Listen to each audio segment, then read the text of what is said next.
Louvado seja nosso Senhor Jesus Cristo. Nós vamos fazer o nosso comentário da primeira carta de São Paulo aos Coríntios, nosso 12º encontro. Vamos trabalhar 1 Coríntios, capítulo 6, versículo de 1 a 11. Ouçamos nossa leitura. O julgamento em tribunais pagãos. Capítulo 6, versículo de 1 a 11. Quando alguém de vocês tem uma questão com outro, como ousam levar o caso para ser julgado pelos pagãos e não pelos membros da comunidade? Então vocês não sabem que os cristãos é que vão julgar o mundo? E se é por vocês que o mundo vai ser julgado, seriam vocês indignos de julgar coisas menos importantes? Vocês não sabem que nós haveremos de julgar os anjos? Quanto mais as coisas da vida cotidiana. No entanto, quando vocês têm processos desta vida para serem julgados, vocês tomam como juízes pessoas que não têm autoridade na igreja. Digo isso para que vocês se envergonhem. Será que entre vocês não existe ninguém suficiente sábio para servir de juiz entre os irmãos? No entanto, o irmão é intimado em juízo por outro irmão, e isso diante de infiéis.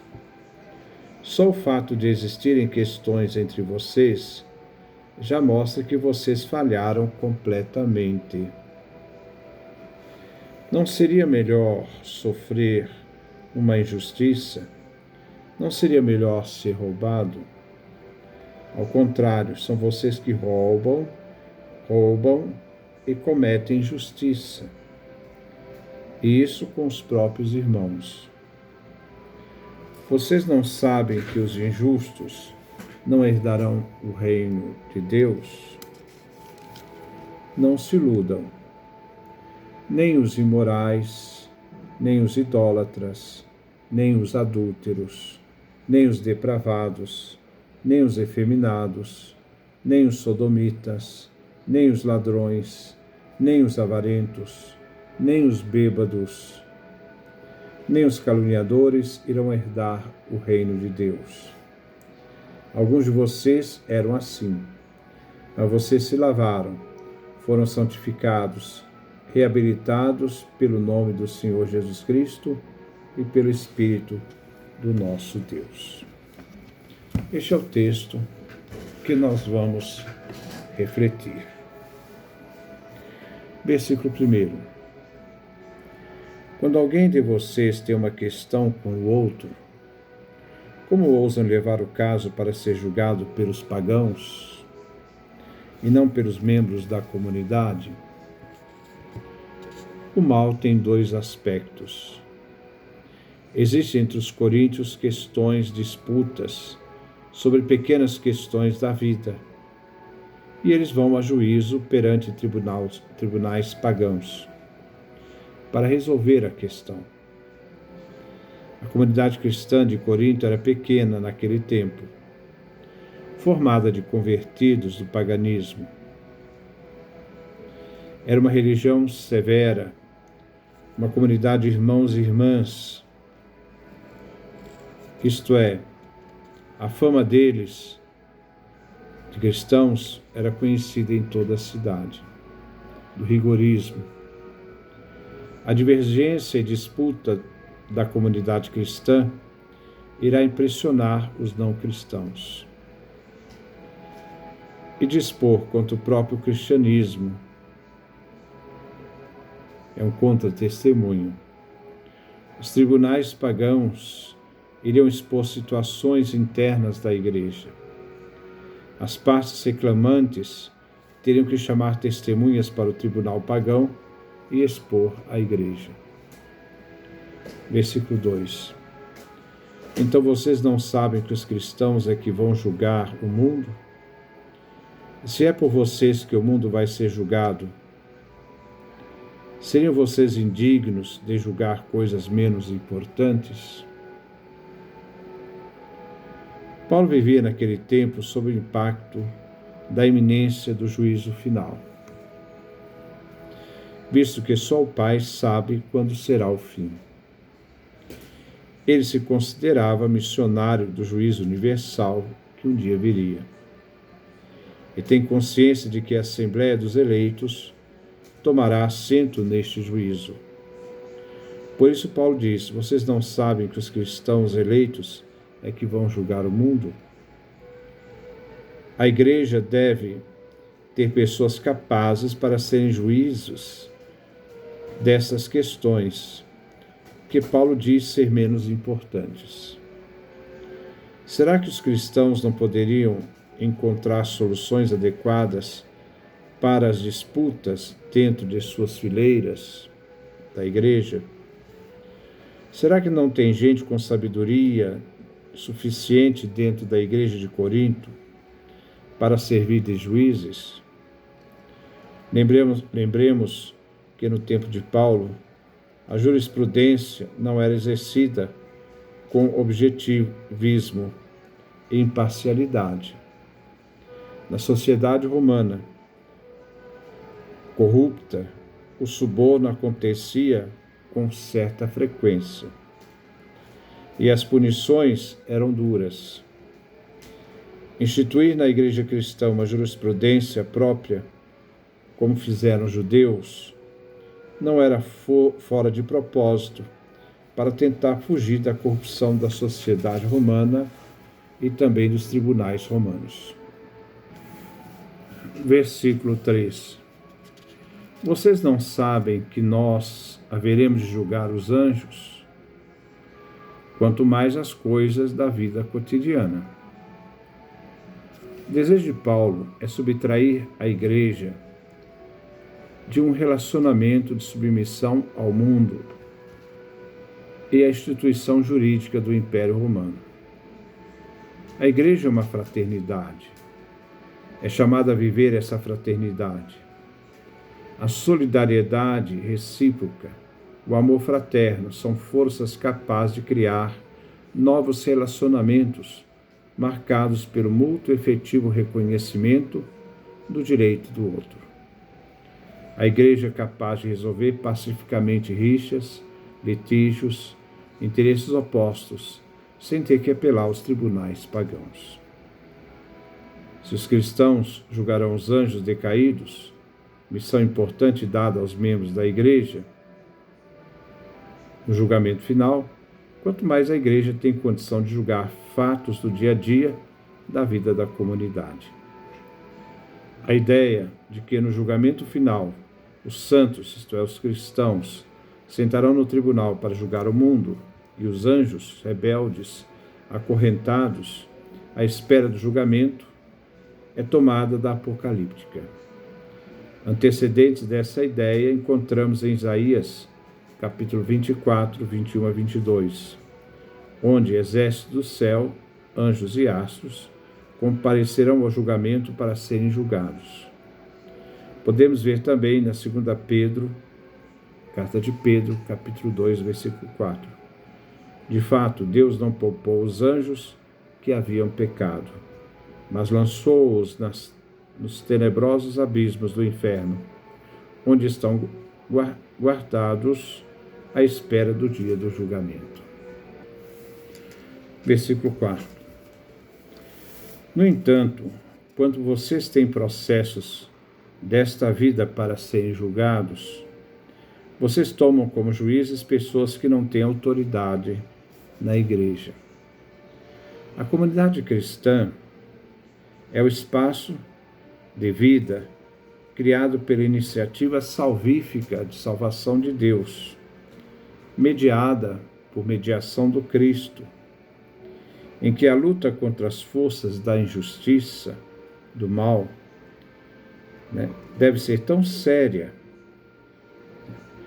a ponto de se tornar capaz de suportar na própria carne o engano e assim quebrar o círculo vicioso da violência, da prepotência sobre os indefesos. Ao entregar as questões de justiça aos não cristãos, a Igreja assina sua própria incompetência de viver sua vocação cristã. Agindo assim, essa contradição anunciava-se a verdadeira degeneração da comunidade, com os fortes enganando os mais fracos. O Tribunal Civil não tem autoridade sobre a Igreja. Versículo 5. Digo isso para que vocês se envergonhem. Será que entre vocês não existe ninguém suficientemente sábio para servir de juiz entre os irmãos? O sábio é aquele que sabe o que está de acordo ou não com a vida nova de cristão, transformado pelo Espírito Santo. Aqui tem uma ironia de Paulo, diante dos coríntios, que se arvoravam em sábios. O caráter pretensioso dos sábios e perfeitos da igreja de Corinto é revelado aqui e desmascarado por São Paulo, quando eles admitem que são incapazes de realizar um simples julgamento, admitem a sua própria ignorância e incapacidade. Versículo 6. No entanto, o irmão é intimado em juízo por outro irmão, e isso diante de infiéis. Este é o escândalo. O cristianismo, a fé cristã, tem autoridade para julgar, segundo o critério dado por Jesus, a Igreja, que encontramos inclusive no Sermão da Montanha de Mateus. O critério de uma igreja de irmãos e de misericórdia, de comunhão, procurando quebrar o litígio dentro da própria igreja. Jesus, no Evangelho de São Mateus, nas Bem-aventuranças, dá critérios para a vida dos cristãos entre si e diante do mundo, como vemos nos capítulos 5 ao capítulo 7. Aqueles que não creem, julgarão aqueles que creem. O valor e a dignidade da fé e daqueles que creem deve fazer com que eles se abram, que eles possam se abrir à liberdade. E faz então assim, quando eles abrem a mão à liberdade, a se autodeterminar, a ser capaz de resolver os seus próprios problemas, eles demonstram a sua incapacidade e, ao mesmo tempo, colocam a igreja nas mãos dos infiéis. E vem então desacreditada, a igreja vem desacreditada, ridicularizada ante o paganismo. Versículo 7. Só o fato de existirem questões entre vocês já mostra que vocês falharam completamente. Não seria melhor sofrer uma injustiça? Não seria melhor ser roubado? A existência na igreja de Corinto de comportamentos injustos de exploração, que era uma contradição com o fato de afirmarem que eles são irmãos. Como são irmãos e brigam, litigam entre si? A comunidade está degenerando. A unidade do corpo de Cristo é de tal natureza que um cristão que processa outro irmão está processando a si próprio, está destruindo a própria imagem da igreja. Paulo aconselha a renunciar a seus próprios direitos pelo bem da paz, que é um triunfo da caridade sobre pela pura justiça. Os fiéis deveriam ter dado testemunho, provas de resistência passiva e ativa diante das forças de injustiças. Por que vocês não são capazes de sofrer injustiças? Diz Paulo. Mateus capítulo 5, versículo 39. Jesus havia ensinado a seus discípulos: não resistam ao homem mau. Nada se compara à riqueza e à glória de Deus, que os cristãos já participam pela fé. Versículo 8. Ao contrário, são vocês que roubam, cometem injustiça, isso com os próprios irmãos. Aqui está o escândalo, aqui a injustiça. É dentro da própria igreja, da comunidade cristã, não é fora, que entre irmãos existem ladrões injustos. Realidade que jamais deveria existir dentro da igreja. Esta exposição de Paulo deveria ser norma de avaliação na igreja hoje do verdadeiro sentido do ser igreja. Na igreja não deveria haver roubo nem injustiça. Deveria vigorar o ensino de Jesus, de uma igreja de irmãos e irmãs, de herdeiros do reino, de pessoas que participam da salvação e que não dão vazão nem ao roubo nem à injustiça. Versículo 9. Vocês não sabem que os injustos não herdarão o reino de Deus? Não se iludam, nem os imorais, nem os idólatras, nem os adúlteros, nem os depravados. Existe um grande perigo para quem foi batizado, para quem assumiu nova vida, deixar-se arrastar de novo pelas coisas terrenas.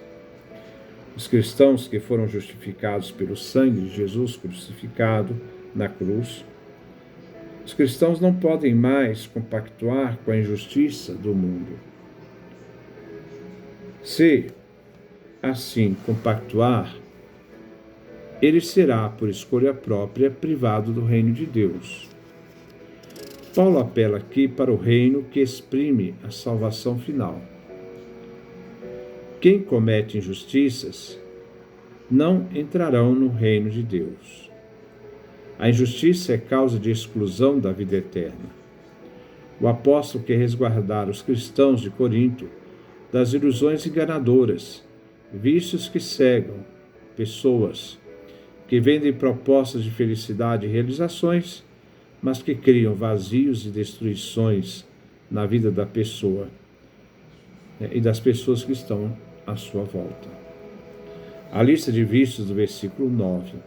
Os imorais, idólatras, que adoram deuses, servem aos deuses, adúlteros, depravados. Os cristãos haviam renunciado tudo, haviam renunciado todas essas coisas para viver da graça divina, justificados em Cristo Jesus. O elenco de pecados faz os coríntios lembrarem da vida deles antes do batismo, onde eles eram submissos ao pecado e, com isso, à perdição. A lembrança serve apenas para sublinhar a graça de um presente bem diferente. É o que a igreja, na sua pregação, exige, que Jesus Cristo também exigia, é a conversão. Jamais aceitar aquilo que é, mas se converter, essa metanoia, das mentalidade para poder se abrir ao reino de Deus. Versículo 10. Nem os efeminados, nem os sodomitas, nem os ladrões, nem os avarentos, nem os bêbados, nem os caluniadores irão herdar o reino de Deus. Paulo, quando evangelizou Corinto e fundou a igreja ali, ele iniciou conhecendo a vida moral dos coríntios. Sempre que o apóstolo convertia alguém por sua pregação missionária, aquele que pedia entrada na igreja expunha sua vida, e Paulo aconselhava a fugir dos vícios para poder ser acolhido na igreja no batismo. Renovado, lavado nas águas do batismo, podemos dizer que os vícios estavam, esses 10 vícios que Paulo cita aqui nesses 2 versículos, estavam centrados no 6º e 7º mandamento. Versículo 11. Alguns de vocês eram assim, mas vocês se lavaram, foram santificados, reabilitados pelo nome do Senhor Jesus e pelo Espírito do nosso Deus. Deus purificou os cristãos com o banho batismal. Então Paulo fala de um antes e de um agora, depois do batismo. Deus os purificou, santificou, libertou do pecado no batismo, gerando nova vida. Foi tudo obra de Deus Pai, mediante Jesus Cristo, pela força do Espírito Santo, uma ação coordenada do Senhor Jesus e do Espírito Santo, que agiram em nosso favor por pura graça. Ao lembrar o passado pecaminoso dos coríntios e ao acentuar o presente da salvação, a conversão e o batismo, Paulo apóstolo quer dar uma ênfase na transformação de que os coríntios eram antes do batismo pecadores e que agora, depois do batismo, são seres renovados em Cristo Jesus.